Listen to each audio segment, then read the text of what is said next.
పుదీనా పచ్చడి తింటే ఆకలి పెరుగుతుంది అంటది మా అమ్మ. ఎందుకంటే దాని టేస్ట్ అంత బాగుంటుంది కాబట్టి. మరి ఎట్లా చేద్దామో చూద్దామా. ఒక కడాయి వేడి చేసుకొని అందులో నువ్వులు వేసుకొని మంచిగా వేయించుకోవాలి. వేయించుకున్న నువ్వులు జార్లో వేసేసుకోవాలి. అదే జార్లో కొంచెం అంత జీలకర్ర ధనియాలు వేసుకోండి.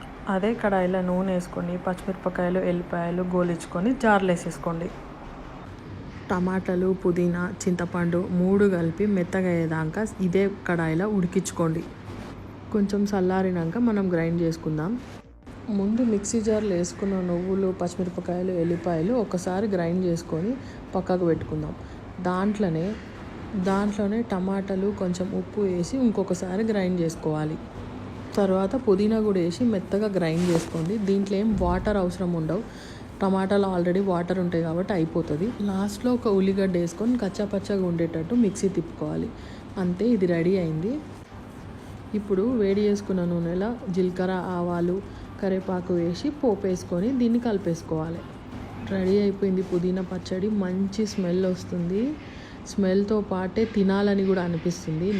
దీని టేస్ట్ ఒక ఎత్తు అయితే అమ్మ చేత కల్పించుకొని తినడం ఇంకొక ఎత్తు. నేను మాత్రం మా అమ్మ చేత తినిపించుకుంటున్నా. మరి మీరు కూడా ట్రై చేసి చెప్పండి ఎట్లుందో. ఉంటా మరి, బాయ్.